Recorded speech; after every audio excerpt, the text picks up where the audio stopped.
योगी cabinet की बैठक खत्म हो गई है और प्रेस कॉन्फ्रेंस के माध्यम से जानकारी दी जा रही है कि इस कैबिनेट की बैठक में रहा क्या। सुनिए जरा।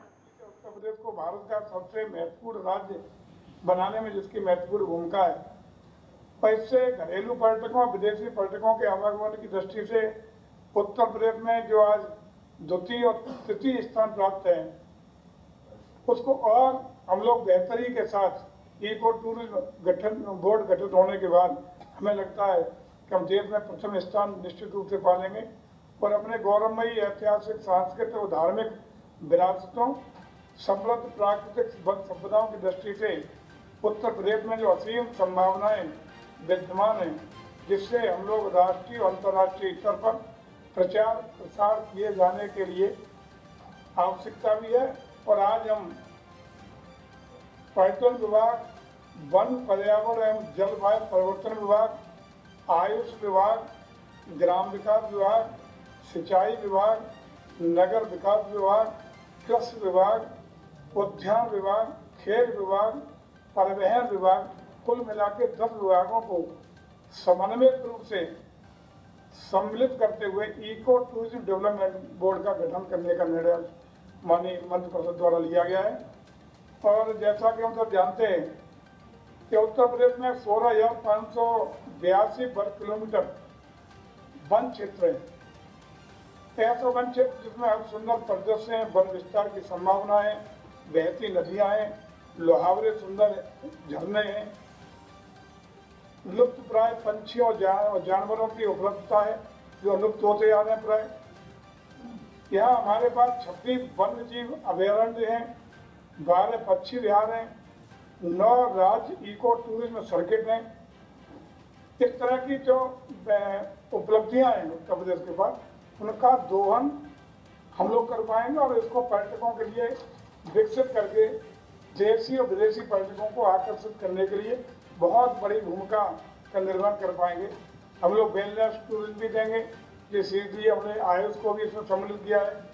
अन्य राज्य जो पहले इस तरह के बोर्ड गठित किए हैं, उनका अच्छा परफॉर्मेंस भी रहा है, लेकिन उनकी अन्य राज्यों की तुलना में उत्तर प्रदेश के पास प्राकृतिक रूप से जो संसाधन, जो उपलब्धियां हैं, वो संभवतः अन्य राज्यों के पास नहीं है। इसका इस इको टूरिज्म डेवलपमेंट बोर्ड के मार्फत हम लोग सदुपयोग करते हुए भविष्य के टूरिज्म के लिए, भविष्य के टूरिज्म डेवलपमेंट के लिए बहुत बड़ा हम लोग अचीवमेंट कर पाएंगे, ऐसा हमें भरोसा है। इस इको टूरिज्म बोर्ड के जो माननीय अध्यक्ष होंगे, वो हमारे माननीय मुख्यमंत्री इसके अध्यक्ष होंगे, और जो संबंधित विभाग हैं उन सबके माननीय मंत्री जी इसमें सदस्य होंगे। चीफ सेक्रेटरी उत्तर प्रदेश के सदस्य सचिव होंगे और अन्य IRGC के लोग, सशस्त्र सीमा बल के लोग, world child fund for nature, Bharat के प्रतिनिधि, Bombay natural history society India के प्रतिनिधि, कछुआ कंजर्वेशन फंड के प्रतिनिधि, कतरिया घाट फाउंडेशन के प्रतिनिधि और पर्यावरण के 5 विशेषज्ञ, पर्यटन क्षेत्र के 5 विशेषज्ञ भी इसमें सम्मिलित रहेंगे, जिनके महत्वपूर्ण सुझाव से हम लोग आगे बढ़ने में हमें काफी मदद मिलेगी। इस तरह का ये प्रयास मैं समझता हूँ उत्तर प्रदेश के कल्चरल और टूरिज्म एक्टिविटीज को बढ़ाने के लिए मील का पत्थर साबित होगा। और आने वाले भविष्य में जो हम लोगों की एक परिकल्पना है कि उत्तर प्रदेश के टूरिज्म को हम देश के प्रथम पायदान पर पहुंचाने का प्रयास कर रहे हैं, उसके लिए मील का पत्थर साबित ये हमारा बोर्ड होगा निश्चित रूप से। दूसरा आज विषय था लखनऊ में कुकरेल वन क्षेत्र, जिसे आप सब लोग वाकिफ होंगे। उस वन क्षेत्र में कुकरेल नाइट सफारी पार्क की स्थापना का निर्णय आज लिया गया है। ये लगभग लखनऊ के वन क्षेत्र में पूर्वी और पश्चिमी ब्लॉक को मिलाकर 2027 के लगभग हेक्टर क्षेत्र में वन जंगल जो हैं उनको बिना डिस्टर्ब किए 150 एकड़ क्षेत्र में प्राणी उद्यान और 350 एकड़ क्षेत्र में नाइट सफारी की स्थापना का प्रस्ताव पर निर्णय लिया गया है। इसमें लखनऊ स्थित नवाब वाजिद अली शाह प्राणी उद्यान, जो लगभग 26 हेक्टर में है, उसको भी डिस्प्लेस करते हुए इस एक बड़े क्षेत्र प्रस्तावित नाइट सफारी में शिफ्ट किया जाना भी इसी में सम्मिलित रहेगा। इसमें जो मौजूदा वनस्पति जीवों के साथ संभव प्रभावित नहीं करते हुए अधिक से अधिक खुले क्षेत्र में जो वर्तमान में उपयोग में नहीं है उनका ही हम लोग प्रयोग करेंगे। यह पूरा वन क्षेत्र जहाँ जहाँ बाहरी क्षेत्र मार्ग से जुड़ा हुआ है वहाँ 4 लेन के मार्गों का निर्माण करके कनेक्टिविटी देंगे। या आगंतुकों को आने जाने जो भी पर्यटक हों यात्री हों उनको कोई असुविधा न हो इसकी हम व्यवस्था करेंगे। साथ ही साथ प्राणी उद्यान और नाइट सफारी की स्थापना के लिए मुख्य सचिव के स्तर पर बैठक कराकर इसकी प्रक्रिया के निर्धारण के लिए हम लोग आगे कार्रवाई बनाएंगे। जो पोखरण नदी है उसको चैनलाइज करके यथासंभव आकर्षक रिवर फ्रंट के रूप में डेवलप करने का काम भी इन्हीं पर करा जाएगा। प्राणी उद्यान और पोखरण नाइट सफारी में आगंतुकों के लिए विश्व स्तरीय सुविधाएं भी डेवलप करने का हम लोग काम करेंगे। परियोजना को मूल जमा पहनाने से पहले वहाँ कंसल्टेंट की हम एक नियुक्ति करेंगे और कंसल्टेंट की रिपोर्ट के आधार पर उसकी विस्तृत DPR भी बनेगी और उसका आकलन भी जो भी आकलित राशि है उसका भी डेवलपमेंट के लिए तैयार किया जाएगा। नाइट सफारी प्राणी उद्यान की संभावित विंग तथा प्रशासन पशु चिकित्सा इत्यादि के लिए संबंधित क्षेत्र में अनुभव रखने वाले उपनिदेशक स्तर के संवर्गीय 4 पदों और प्रशासनिक अधिकारी के 2 पदों का भी सृजन किया जाना प्रस्तावित है। इस प्रकार से मुख्य सचिव की अध्यक्षता में एक एक्सपर्ट कमेटी एवं अपर मुख्य सचिव पर्यावरण एवं वन एवं जलवायु परिवर्तन विभाग की अध्यक्षता में एक कार्य संचालन समिति का भी गठन किया जाना प्रस्तावित रहेगा। तीसरा एक विषय जो माननीय मंत्रिपरिषद ने आज जिस पर निर्णय लिया है, जनपद अलीगढ़ में फूड क्राफ्ट इंस्टीट्यूट जो पहले से ही संचालित है हमारा, जिसमें अब तक हम लोग करीब 700 छात्र छात्राओं को होटल मैनेजमेंट की शिक्षा दीक्षा दे रहे थे। इसका अपग्रेडेशन करके state institute of hotel management में उच्चीकृत करने का आज माननीय मंत्रिपरिषद द्वारा निर्णय लिया गया है। इसमें हम लोग 17 से अधिक बच्चों को पैरा स्नातक डिग्री, पैरा स्नातक डिप्लोमा, स्नातक की डिग्री, डिप्लोमा, सर्टिफिकेट एवं कौशल विकास कार्यक्रमों के मिलाकर के कुल मिलाकर 17 कोर्सों के प्रशिक्षण प्रदान करने का काम करेंगे।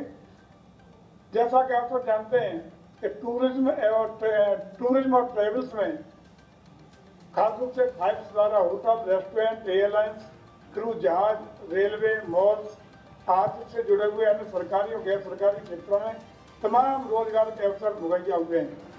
और अब तक जो हमारे छात्र इंस्टीट्यूट से पिछले जो इंस्टीट्यूट चल रहा था उसमें भी जो पास आउट हुए हैं उसमें 9% खुशी की बात है 9% छात्र छात्राएं विदेशों में और खास रूप से यूरोपियन और अरब कंट्रीज में रोजगार पाके आप रोजी रोटी पाए हुए हैं, अच्छे जॉब पाए हुए हैं। हमें भरोसा है कि ये उच्च जो डिग्रियाँ कोर्स हम शुरू करेंगे PhD करने के बाद उसमें 17 से ज़्यादा जो बच्चे हमारे वहाँ से डिग्रियाँ लेकर के शिक्षा दीक्षा लेकर के ट्रेंड होकर निकलेंगे, रोजी रोटी के साधन भी बढ़ेंगे।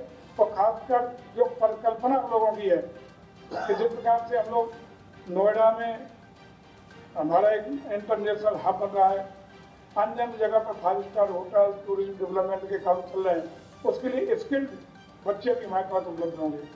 ये बहुत बड़ी महत्वाकांक्षी परियोजना है जिसके लिए हम लोग अपग्रेडेशन करके शुरू करने का माननीय मंत्रिपरिषद में निर्णय लिया। ये 3 विषय हमारे थे जो आपके सामने चर्चा किए। पूरा हो जाए।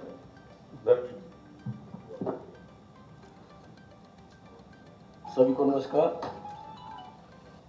हमारे एक जेल विभाग का मैनुअल का विषय है और एक रामपुर में अग्निशमन केंद्र के लिए एक जगह का प्रस्ताव था, वो आज आया है कैबिनेट की बैठक में। मंत्रि परिषद ने जनपद रामपुर के अग्निशमन केंद्र रामपुर में आवासीय अनावासीय भवन निर्माण हेतु नगर पालिका रामपुर के अंतर्गत ग्राम हजरतपुर तहसील सदर में ये जमीन घाटा संख्या 395/1 रकबा 2.477 हेक्टेयर में से अग्निशमन केंद्र हेतु 7500 वर्ग मीटर भूमि नगर विकास से गृह विभाग को हस्तांतरित किए जाने संबंधी प्रस्ताव को अनुमोदित किया है। रामपुर के अग्निशमन के रामपुर में आवासीय अनावासीय भवनों के निर्माण कार्यों हेतु कार्यदायी संस्था CGNDS जल निगम को धनराशि 12,82,09,000 रुपये प्लस GST की लागत पर प्रशासकीय व वित्तीय स्वीकृति जारी करते हुए व्यय हेतु धनराशि 5,12,82,000 रुपये अवमुक्त की गई, जिसमें से 2 माह के व्यय हेतु धनराशि 2,56,41,000 रुपये का भुगतान कार्यदायी संस्था को किया गया था, परंतु भूमि उपलब्ध होने के कारण निर्माण कार्य प्रारंभ नहीं हो सका था।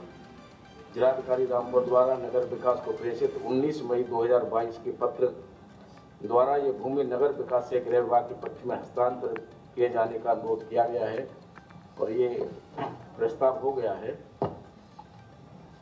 दूसरा एक बहुत बड़ा विषय है जेल मैनुअल,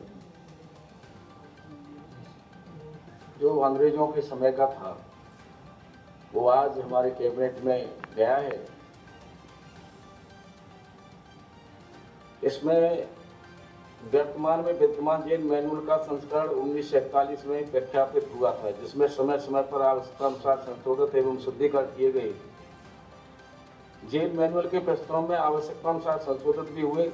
गृह मंत्रालय भारत सरकार के आदेशानुसार BPR&D bureau of police research and development नई दिल्ली द्वारा देश के सभी राज्यों के कारागारों में एक समान जेल मैनुअल लागू किए जाने हेतु मॉडल प्रिजन मैनुअल 2003 एवं 2016 की संरचना की गई थी।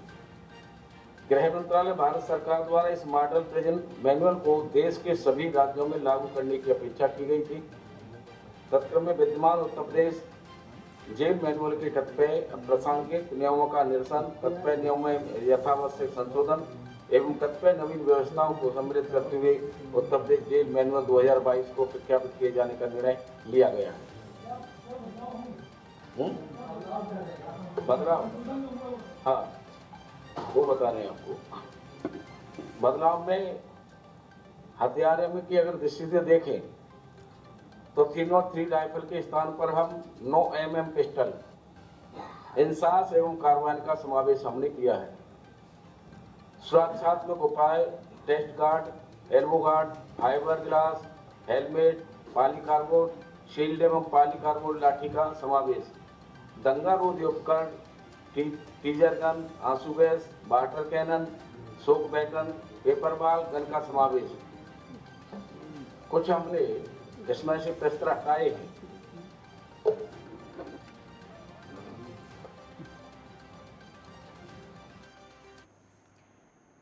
तो योगी कैबिनेट की जो बैठक हुई थी, दरअसल उसी की जानकारी दी जा रही थी कि योगी कैबिनेट की बैठक में कितने प्रस्ताव पास हुए हैं, कितने प्रस्तावों को मंजूरी मिली है। हालांकि आपको बता दें कुल मिलाकर 16 प्रस्तावों को मंजूरी दी गई है। उसी की जानकारी प्रेस कॉन्फ्रेंस के माध्यम से आप सुन रहे थे। इसी के साथ फिलहाल के लिए इतना ही। आप देखते रहिए नेटवर्क 10। जय हिंद।